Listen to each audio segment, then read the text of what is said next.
Hi, I'm Lisa Haydon with Channel 6 Central Kentucky TV, community focus on Washington County. And we are happy to have with us today Mr. Glenn Black, our retired Washington County clerk. Welcome, Glenn. Thank you, Lisa. Glad to be here. So, Glenn, how long were you the county clerk? I was clerk for 16 years. Yeah. And you replaced Bubba Robertson. he replaced a good fellow. Yeah. I had good help and made it easy on me in the transition. And Yeah. I enjoyed the 16 years. Yeah. And, of course, before that, you retired as the Washington, well, as the principal. But I was in the school system 34 years. 34 Well, years. 31 here, and I was 3 in Oldham County when I first started teaching. Oh, okay. I lived in Louisville when I got out of college. Taught in Oldham County 3 years, then moved back here Okay. in 71 school year. But now you grew up in Oh, yeah.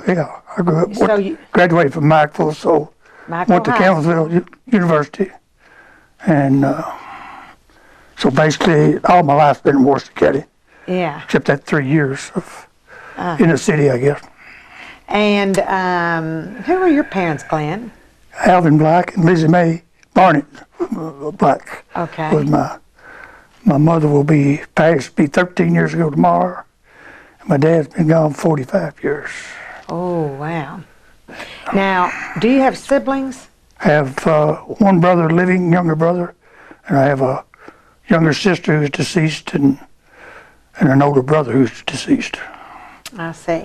So the one brother that you have living, what's his name? Jerry. And he lives in Lexington. Lexington. He's not married. Okay. Okay.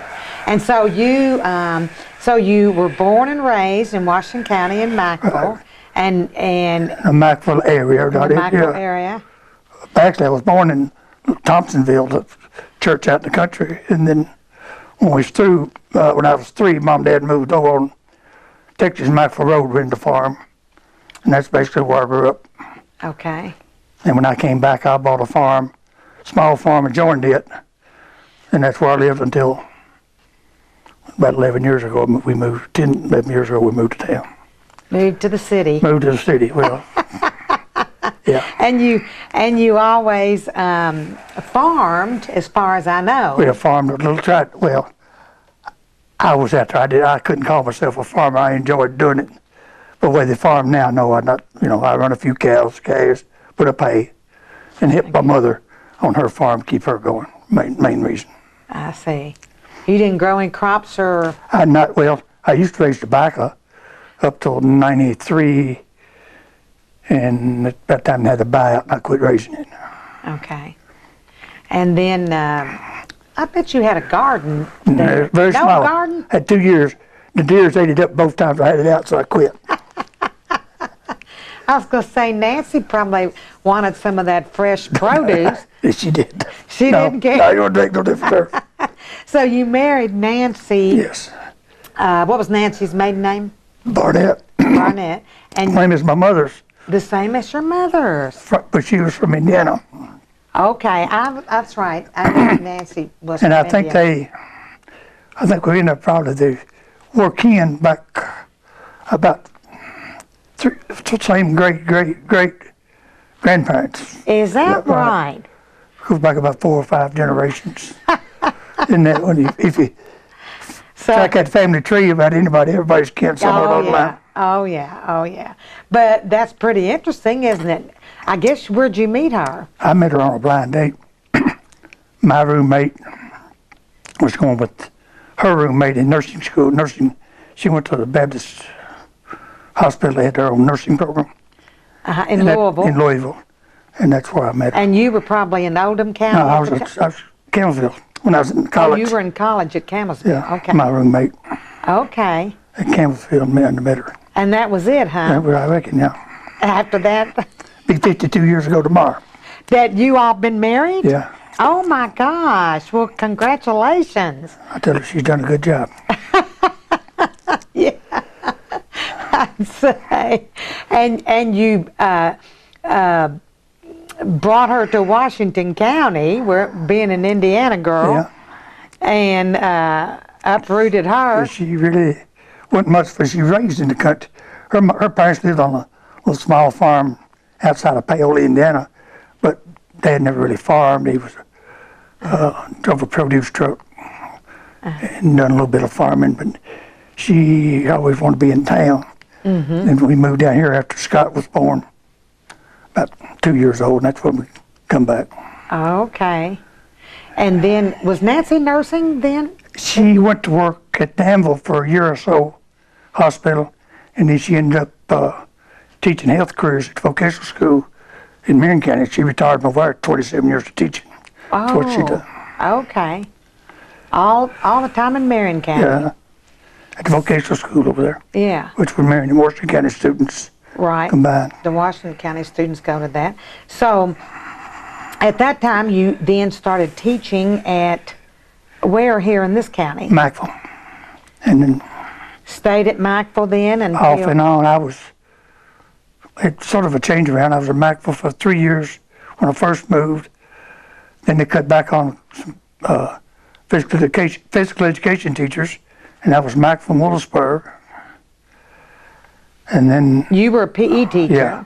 And then at that last 2 or 3 years, they cut another position. And I ended up at Mackville, Willisburg in the junior high school here in town. And Mr. Newton had St. Rose and Frederickstown and elementary up here. Okay. And anyway, somewhere along the line, I ended up back at Mackville and Willisburg. I coached 2 years at the high school, or taught 2 years at high school, freshman. Okay. And you coached? I tried to, yes. Did you play ball in high school? I played basketball. In That's all we high had in my school? Yeah. And of course, I guess my thing was sports. I drove the bus for about 25 years and kept the scorebook for basketball. I think you kept for the high school. For the high school, yes. Right. For the high school. Well, because I've done it after I coached something to do, stayed up with the boys, I'd say boys and young men that's out now. Yeah, yeah. I knew you always had an interest in sports, and so then, and drove the school bus too? I just drove it to the ball games. I didn't drive. To the ball games. I didn't drive a regular route. No. I was going to say, I don't see how you'd have time for that. Well, you must have gone back to school in the meantime. I went back and got my master's at Eastern and got my rank 1, 30 hours above master's at Eastern, got my principalship. And then the position came open in Mackville in '85, and Mr. Wolf was superintendent at that time, was gracious enough to ask me if I wanted the job, and that's where I stayed there until it was closed and consolidated with North Western. Yeah. So how long were you principal there? 15 years, 85 to 2000, or right at 2000, I think. Moved to North Washington in the last part of 2000. Were you principal at North No, Washington? I went as assistant principal by Miss Darwin. Oh, okay. She was principal last time. Because she was already principal in Willisburg. At Willisburg. Yeah. And we worked together. We never did know the difference. Right. Who was what. So yeah. I worked a year and a half before I retired. Yeah. At North. And that was a total of how many years? 33 in Washington County. Had 34 altogether in education. Yeah. And then I was out a year. See, I ran the first time before I retired. I ran for clerk and got beat the first time. Ended up getting beat by 6 votes. That was against Bubba. Just against Bubba. And I just kept working, and then I ran the next time. Bubba retired. Yeah. At the next time. Did you have opposition? Yeah, at Billy Abel. You and Billy Abel, right? Okay. Well, so that's a long career, Glenn. Yeah, yeah. When you look back, it don't seem like it's been very long. I know, but, it doesn't. And you look ahead, how did you manage it? But I've had good people to work with, and Washington County, I'd say, has been good to me over the years. I don't know where else I could have survived and done what I've done with knowing the people. And I know when I ran, people said, well, at that time, there weren't many ladies and gentlemen that were all 35, 40 years old or younger that I didn't have in school at some time or another, either teaching them or through sports or through some sort. So, Yeah. you know, Yeah. I think that carried over some. Yep. Certainly came in contact with a lot of people. And personally, I think it's good to have teachers involved in the political system, and they certainly represent a lot of people. They represent teachers as well as students and themselves and parents and their peers. Yeah. So I think it's good that they're involved, and of course you were on the Democratic Committee. Yeah, I've been on that for many several years. Yeah. And but now you in the meantime, while you were going to school, I guess, and all of that, you had two children. Two boys. Of course, one was, when I moved back here, was born Scott Moulston. He turned 50 in February. He was going on 3 years old when we moved back here. And he's turning 50? He did in February. Oh my gosh. And my youngest one, he was born in 76. Whatever that makes him, 43. He lives in Austin, Texas. That's Eric. Eric. And he has two young children, one 5 and one 4. Uh-huh. And then Scott, because there's the one boy, Avery, he's a freshman at Western this year. Oh, About to finish up his first year. Yeah. Yeah, go Hilltoppers. Yay.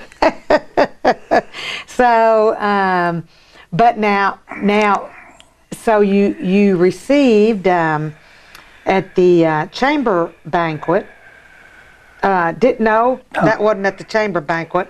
You received some kind of honor, the Hall of Fame? Hall of Fame. That's the Sports Coaches Hall of Fame for Washington County. Right. In the sports with that. Right. Where I put so in that the time was quite an honor. Yes.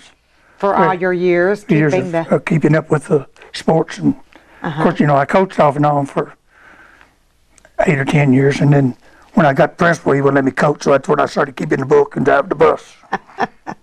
And coached basketball the whole time? Well, I coached football my freshman year and just assistant 2 years as freshman. And then sort of helped. I coached junior high basketball at Mackville and football when first year I come back here when they started the junior high program. Yeah. Mr. Graham started that program in 71. So how many superintendents did you work under? Actually worked under 2. 3. Mr. Lewis hired me. Okay. He was superintendent when I got hired, but he retired that summer, and when I came in, Mr. Graham was superintendent. Okay. And then Mr. Wolf came in, and that's who I finished up under. Yeah. No, excuse me, Bill Harden. No, I didn't.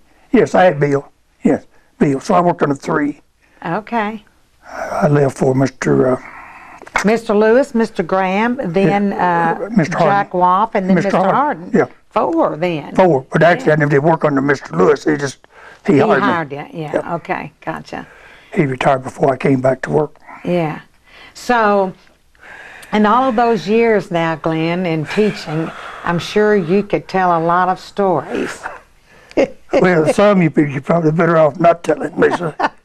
Especially when I tell people when I talk PE and more interaction with the kids, especially younger ones, kindergarten, first grade. They tell you a whole lot of stuff that they had to see. They couldn't make it up. So, you just listen, smile, and go on. Try not to give too many opinions. Right. I'm sure. Yeah, they don't hold back, do they? You get about 3rd or 4th grade, then they start backing up a little bit. Yeah. Your kindergarten, first graders, they're just energetic. Yeah. So, did you, in all those years of teaching, then, what do you, things have changed a whole lot, but, do you think, what's your opinion on that? Well, I would, my opinion, I guess, I tell people, I don't know that I could go back right now without getting in trouble in the discipline part of it. But if I was young and, getting out of high school and going to college. And that's what I had in my mind. You can adjust, you can do it. You know, the end result is the same thing. You know, everybody wants to say, well, back in my time, we should have done this. Well, even though I don't think we're that old, look back what changes you've seen. Oh my goodness. You know, so how far back do you go? What's old times to these kids?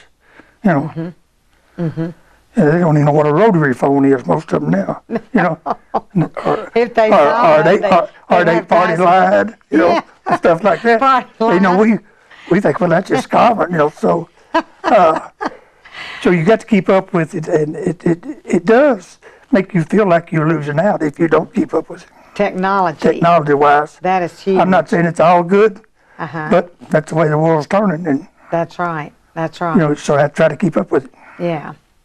And so, you know, is there something in particular, Glenn, that you feel very proud of, or you feel like you accomplished when? Well, I just, I just think I've done as well as I could do at every endeavor that I was put in. I don't think I've done anything spectacular in any one thing, you know. I guess if there's probably one thing that sort of did, it's with my clerking over the years, and I was fortunate, and I give back to the county probably over the 16 years, somewhere between $750,000 to $800,000 of excess fees over the years. Wow. You know, and that was, but I was very fortunate and had a little extra money coming in that the others didn't have, and watching the spending of it, and you know, working for the people of Washington County, so Yeah. Saving them some of their every little tax bit, dollars. every little bit helps, you know. That's exactly right. And the only way people gets upset, and the only way they've got to operate is off tax money. You know, so if things goes up, they've got no choice, and I don't like it, but that's the way it goes. You know, it has to be done sometime. Yeah, yeah. Well, now, a minute ago, you talked about discipline. Let's talk about that a little bit, because in your time, they were sending kids to the office probably to get paddled.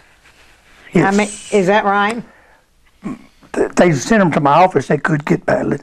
I didn't always use it, but I had it available. And I did use it, so. One of those wooden paddles? One of those wooden paddles. I remember them. I've had, you know, even the 3 or 4 years before it became illegal or not be able to use it, I probably didn't use it over 4 or 5 times a year. And most of the time that wouldn't hurt too many. It was more of a pop and hurt your feelings more than, Then it hurt physically. I could pull it out and let, especially smaller, I just pulled it out and let it up on my desk, and her eyes would get a little bit bigger. And I wouldn't have to say nothing else, you know, just let they go on back. Every now and then I just pick, especially in lower grades, which would be hard to do now. I'd just pick them up and take them back to the classroom. They get to crying or something. First, second grade, kindergarten, just put your arm around and take them on. Now they wouldn't want you to do that because you'd be afraid they'd touch them, you know. And that's you really have to watch that. Yes, it is. And you've seen enough of that through working what you worked with. And that's what a lot of them wanted, just a pat on the back. That's right. Or a little hug. I know it. You know, I told people when the teacher had them in line, going to the bathroom or going to lunch, if one of them had said a little something or somebody said, well, somebody, I could walk while I was in line, I could put my arm around them as long as everybody was there, and I said, you better straighten up a little, you know, everything. Because you may have to come see me, you better straighten up. And I could get more out of that than you could lamb blasting. They just whisper in their ear. Yeah. Give them a little hug at the time. You know, I never thought nothing of it, but now, you know, every time you hear something, I think about it. But fortunate.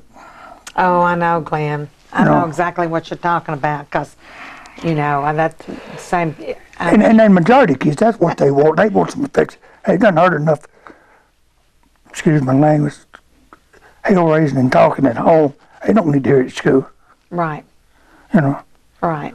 They need someone to encourage them and to make them feel good about themselves. And that's where the teachers have an important part in school, but you have your bus drivers, your lunchroom workers, and your janitors. They probably have more contact with every student in a way in a day's time. Bus driver is the first one to start. He's going to make their day, and he's going to end their day. Yeah. You know. He's an important part, The lunchroom workers, they see them when they come through the cafeteria line, every one of them every day. That's right. See what and the janitor's going to be basically in every room cleaning up or picking up or see some of them. So, it's what's the word? Everybody's got to work together. It's not just teachers, and it's a whole staff of the school that has to work to my opinion, to make the school go good. Yeah, yeah, that's exactly right. I think that's, maybe you should go now, Glenn, on the talk circuit or something, and you could maybe give some motivational speeches. Yeah, I doubt it. No. And so now, and back to the clerk's position. Yeah. So 16 years you were doing that. So we were talking about automation and all of that with regard to the school system and how technology is such a part of students' lives now. Well, it's certainly the same way at the clerk's office as well, isn't it? It's picking up. They haven't, legislatures are trying to mandate, I think, electronic signatures and electronic filings. I guess it would come. I'm a little hesitant of stuff coming across the wire or fax. Anybody could do that. So, how do I know it's real? Yeah. So, but that looks like a thing is coming. Well, they have to give their Social Security number. I mean, right? You can't be sending that because then somebody intercepted. Like if you come in, I give out that information that's, if it's got the Social Security number, I got to black it out before I can let anybody have it. But if you fax it to me, anybody could intercept that fax. Yeah. But you're talking about electronic signatures online, and when they. I don't know exactly how you're going to be. There's a way I'm sure of verifying it. I don't know how that's going to be. I know. I'm curious. But that's just as far. I've got left out of that link. That's just a talk right now. But now people can register now. They can register to vote online. They can renew their car tags online. If their insurance hadn't been dropped or if they're not late. Is that right? How'd they get their little sticker? We mail it to them.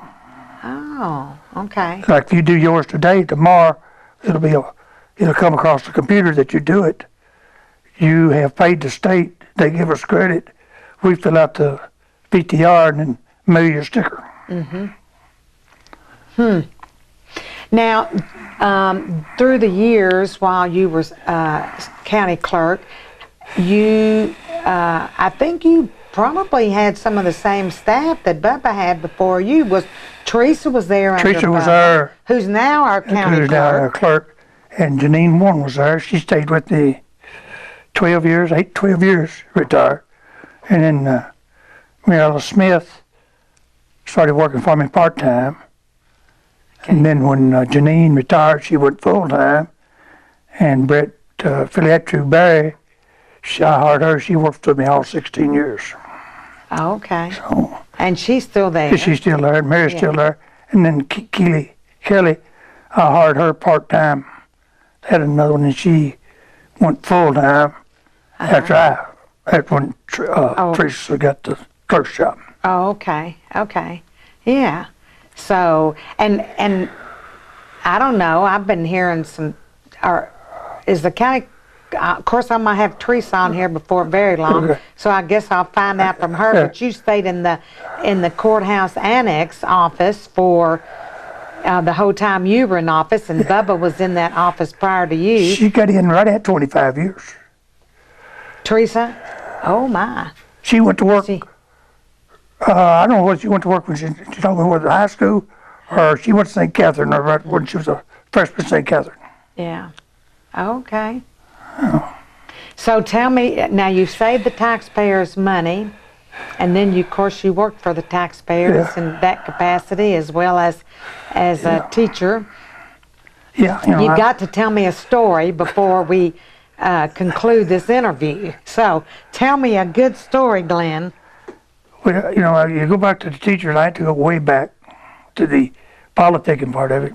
It was when Julian Carroll was governor, and he ran the second time. And I thought, if regardless what he run for, even today, if a teacher didn't vote for him, it'd be bad, in my opinion, because he was the one that got our raises and our salary started up. We got 5% raise and no double probably in the 4 years that he was there as governor. And that really got where we was going there.